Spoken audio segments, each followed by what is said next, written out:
उस नौजवान के दिल में हज करने की बहुत तलब थी।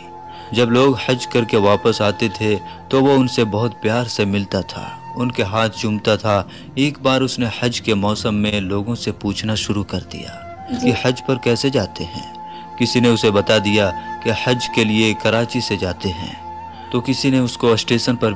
एक गरीब दूध बेचने वाले का हज, आज हम इस वाकया को देखेंगे। तो मैं कोई स्टोरी टाइप का वीडियो बना दिया गया हो, ठीक है। बेशक इस वीडियो में शायद 100% सच्चाई ना हो, शायद हो, ठीक है, मैं नहीं कह सकती, लेकिन इस वीडियो के माध्यम से काफ़ी लोगों का ईमान ताज़ा हो जाएगा। जब एक दूध बेचने वाला हज कर सकता है मेरे भाई, तो करोड़पति लोग जो घरों में बैठे हुए हैं वो क्यों नहीं कर सकते हैं। इतना देख के इतना तो हो ही सकता है, शायद इसीलिए इस टाइप्स के वीडियो बनाए जाते हैं जिससे लोगों के पास पहुँचे, क्योंकि बहुत लोग आलसी हो चुके हैं, घरों में बैठे रहते हैं, पैसा होते हुए भी नहीं जा पाते हैं। ऐसा भी काफ़ी लोगों के साथ होता है। बेशक आप लोग मुझे कमेंट में बोलें कि नहीं हम तो हो आते हैं, नहीं ऐसा नहीं, लेकिन नहीं मेरे भाई, कुछ लोग पैसे वाले भी होते हैं, वो केवल सोचते ही रह जाते हैं पर नहीं हो पाता है। लेकिन सोचना कैसा, जब ऊपर से बुलावा आएगा तो आप नंगे पैर ही दौड़ते हुए चले जाएंगे। तो आइए हम देखते हैं गरीब दूध बेचने वाले की एक छोटा सा वाकया, ज़्यादा मिनट्स का नहीं है, और इस वीडियो को देखने के बाद हम लोगों की वार्तालाप जारी रहेगी। चलिए, हाय, मेरा नाम है तन्वी यादव, मैं इंडिया से आप सभी का अपने चैनल पे स्वागत करती हूँ। रहमानिर्रहीम, अस्सलाम वालेकुम। प्यारे दोस्तों, आज की इस वीडियो में हम आपको काबा शरीफ के एक ऐसे करिश्मे के बारे में बताने वाले हैं जिसे सुनकर आपका दिल खुश हो जाएगा। आप चाहे इस वीडियो को लाइक करें या ना करें, लेकिन इस वीडियो को आखिर तक ज़रूर देखें। तो चलिए वीडियो शुरू करते हैं। लाहौर में एक दूध बेचने वाला रहता था। उस नौजवान के दिल में हज करने की बहुत तलब थी। जब लोग हज करके वापस आते थे तो वो उनसे बहुत प्यार से मिलता था, उनके हाथ चूमता था। एक बार उसने हज के मौसम में लोगों से पूछना शुरू कर दिया कि हज पर कैसे जाते हैं। किसी ने उसे बता दिया कि हज के लिए कराची से जाते हैं, तो किसी ने उसको स्टेशन पर भी पहुंचा दिया। अब वो स्टेशन पर लोगों से पूछने लगा, मुझे कराची जाना है, कराची कैसे जाएं? वो कई दिनों तक लाहौर के स्टेशन पर फिरता रहा। एक बार ट्रेन के टीसी ने सोचा कि ये बेचारा कई दिनों से यहाँ पर घूम रहा है। चुनांचे ट्रेन के टीसी ने दूध वाले से कहा, तुम मेरे साथ ट्रेन में बैठ जाओ, मैं तुम्हें कराची ले जाता हूँ। और फिर वो कराची पहुँच गया। कराची रेलवे स्टेशन पर पहुँचकर उसने लोगों से पूछना शुरू कर दिया, मुझे हज पर जाना है, हज पर कहाँ से जाते हैं? किसी ने उसे हाजी कैंप पर जाने का रास्ता बता दिया, तो वो हाजी कैंप पर चला गया। वहाँ पर बहुत से लोग हज पर जा रहे थे, लेकिन इस बेचारे के पास ना टिकट था, ना पासपोर्ट था, और ना ही पैसे थे, मगर उसके दिल में हज करने का जज्बा था।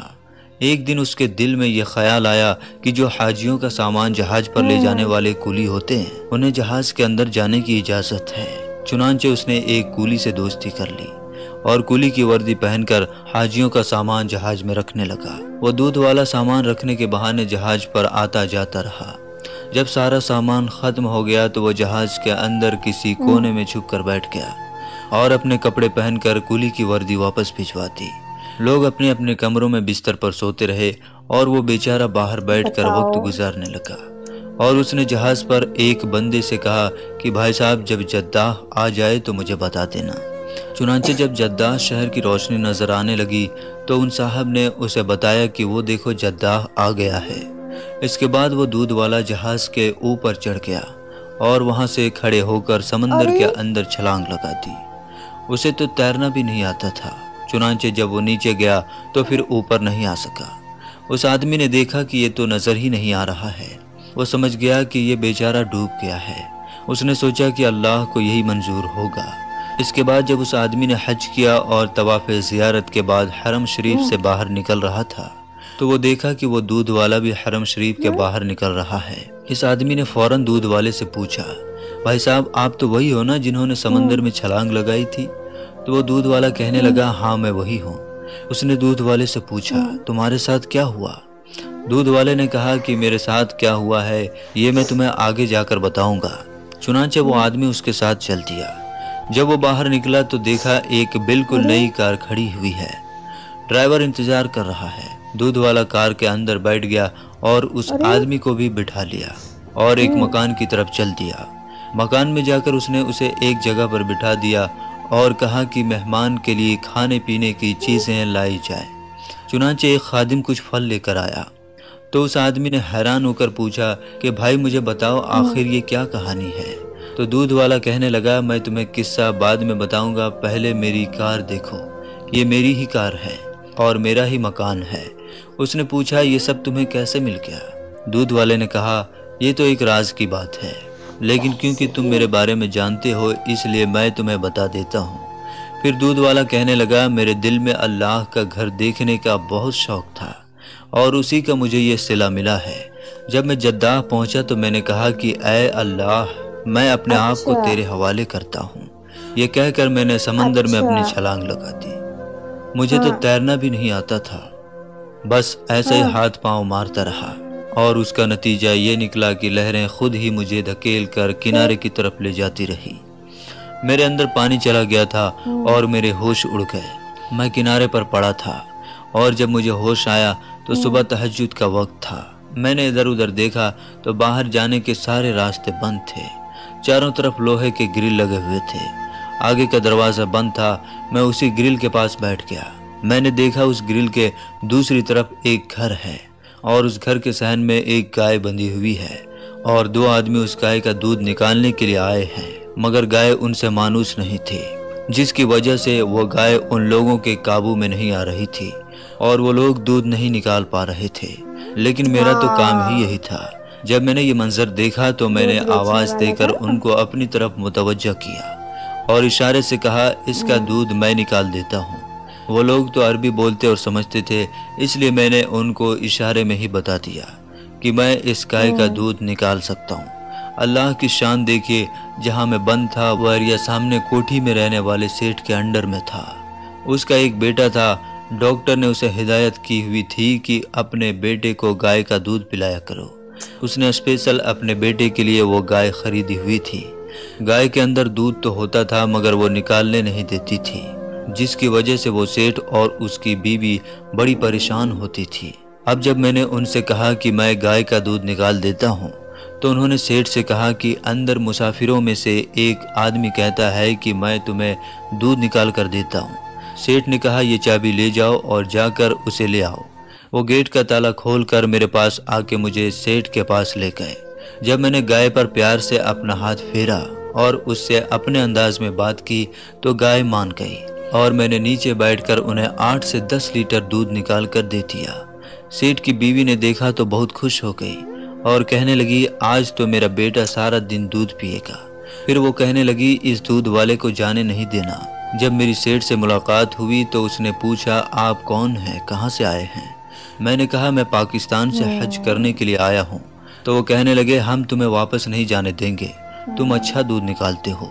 मैंने कहा मैं दूध तो निकाल दिया करूँगा लेकिन मुझे हज भी करना है। तो वो लोग कहने लगे कि इसकी फिक्र तुम मत करो, तुम्हें हज भी करवा देंगे। दूसरे दिन उसकी बीवी ने अपने वालिद को फ़ोन किया और सारी बात बता दी। उसके वालिद ने 200 गाय भैंसों का एक बाड़ा बनाया हुआ था। चुनांचे जब उसने ये बात सुनी तो वो बहुत खुश हो गया और कहने लगा हमें तो ऐसे ही बंदों की ज़रूरत है जो इस काम में परफेक्ट हो। बाद में उन्होंने सेठ को फ़ोन किया और कहा उसे हमारे पास भेज दो। चुनांचे सेठ ने मुझे अपनी गाड़ी में बिठाया और अपने ससुर साहब के घर छोड़ आया। उसके ससुर ने मुझसे कहा मैं तुम्हें यहाँ रखता हूँ, तुम्हारे जिम्मे में ये काम है, तुम सुबह शाम मेरी गाय भैंसों का दूध निकाल दिया करो। जब दूध निकालने का वक्त आया तो मैंने 20 से 25 गायों का दूध मिनटों में ही निकाल दिया। वो लोग बहुत ज़्यादा हैरान हुए और सोचने लगे इतना भी दूध निकल सकता है, आज तक तो इतना दूध नहीं निकला है। वो लोग कहने लगे कि तुम यहीं रहो, हम तुम्हें जाने नहीं देंगे, हम तुम्हें हज भी करवा देंगे। मैंने उनसे कहा मुझे वापस अपने घर जाना है। वो लोग कहने लगे नहीं, तुम्हें यहीं रहना होगा। मैंने कहा मेरे बीवी बच्चे तो वहाँ हैं। उन्होंने कहा कि इसकी तुम फिक्र मत करो, मैंने एक नया घर बनाया है, ये घर मैं तुम्हें देता हूँ और ये मेरी गाड़ी भी है, ये गाड़ी मैंने नई ली है। ये गाड़ी मैं तुम्हें तोहफे में देता हूँ। अब तुम अपने बीवी बच्चों का नाम और उनका एड्रेस मुझे बता दो, मैं उन्हें पैगाम भिजवा देता हूँ और आने वाले जहाज़ में तुम्हारे बीवी बच्चे यहाँ पहुँच जाएंगे। और उसके साथ एक और हज कर लेना, बल्कि अब तो हर साल हज करते रहना। अब 1 हफ्ते बाद मेरी बीवी बच्चे मेरे पास पहुँच जाएंगे।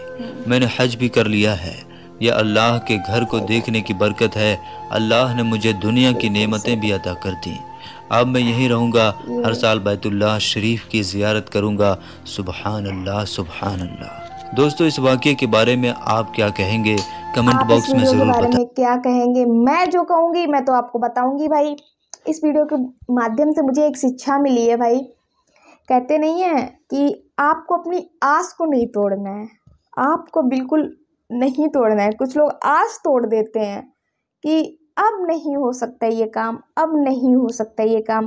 किसी की कोई आस होती है, किसी की कोई आस होती, कोई आस लेके घूमता है, वो बिल्कुल मतलब तोड़ ही देते हैं कि नहीं हो सकता।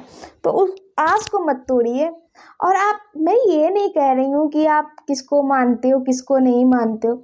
आप जिनको भी मानते हो, जिनको भी, जो भी आपके इष्ट हैं, जो भी आपके प्रभु हैं, जो भी आपके खुदा हैं, जिनको भी आप मानते हो, उनके ऊपर अपना, कहते हैं, दृढ़ विश्वास रखिए।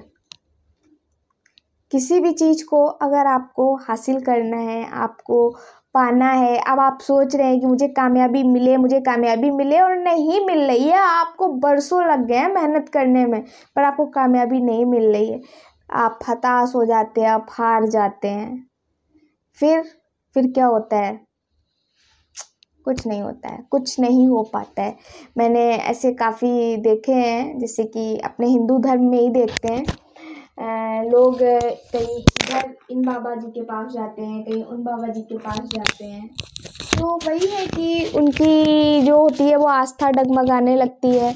उनने सोचा कि यहाँ पे नहीं काम बन रहा है, ये वाले बाबा जी बना देंगे काम, ये काम नहीं बन रहा है, ये वाले बाबा जी बना देंगे ये वाला काम। तो उनकी आस्था किसी एक पर नहीं टिकती है, फिर इनके काम कभी नहीं बनते हैं। तो मेरा मानना है कि आपको किसी एक पर आस्था अपनी डिगा के रखना है, आपको डिगा के रखना है, काम तभी बनता है। तो आस्था तो सिर्फ ऊपर वाले पे डिगा के रखिए। यहाँ पृथ्वी पे जो भी इंसान है, इन पर आस्था मत डिगाइए। मेरा मानना है, हम लोग नहीं मानते हैं, बाबा वगैरह जो लोग होते हैं उनको हम लोग नहीं मानते हैं। आप लोगों की क्या राय है कमेंट सेक्शन में ज़रूर बताइएगा। मेरा जो मानना था मैंने वो बता दिया। मैंने आपको इससे पहले वाले वीडियो में भी बोला था कि मेरा कोई भी वीडियो स्क्रिप्टेड नहीं होता है। आपने लोगों के वीडियोस देखे होंगे, अभी करंट में ये 1-2 दिन पहले का ही वीडियो देखा होगा। लोग स्क्रिप्टेड वीडियो बनाते हैं भाई, सामने रख लेते हैं, पढ़ते जाते हैं, रख लेते हैं, पढ़ते जाते हैं। पर मैं ऐसा कुछ नहीं करती। मैं ना सोचती हूँ, ना पढ़ती हूँ, ना समझती हूँ, मैं डायरेक्ट बोलती हूँ। आप लोग मेरे उसमें गलतियाँ भी निकालते हैं, मुझे अच्छा लगता है, क्योंकि कहते हैं कि हमेशा अपनी रियल लाइफ दिखाना चाहिए। रील देखना सिर्फ इंस्टाग्राम पे ही लोगों को पसंद आता है, समझ रहे हैं ना। जो ओरिजिनलिटी हम लोग ब्लॉग वीडियो बनाएं या फिर कोई भी चैनल बनाते हैं, उसमें रील्स वगैरह नहीं अच्छी लगती। रील्स सिर्फ इंस्टाग्राम वगैरह पे ही अच्छी लगती है, थोड़ा मूड फ्रेश करने के लिए, और नहीं। तो इसलिए अपनी रियलिटी दिखाइए। स्क्रिप्टेड वीडियो बनाना मुझे पसंद नहीं है। तो मैंने जो कहा आपको कैसा लगा कमेंट सेक्शन में ज़रूर बताइएगा। रात्रि ज़्यादा हो चुकी है, मिलती हूँ मैं किसी नेक्स्ट वीडियो नेक्स्ट टॉपिक के साथ में। तब तक के लिए अपना ध्यान रखिए, अपने पूरे परिवार का ध्यान रखिए, दुआओं में ज़रूर याद रखिएगा। अल्लाह हाफिज़।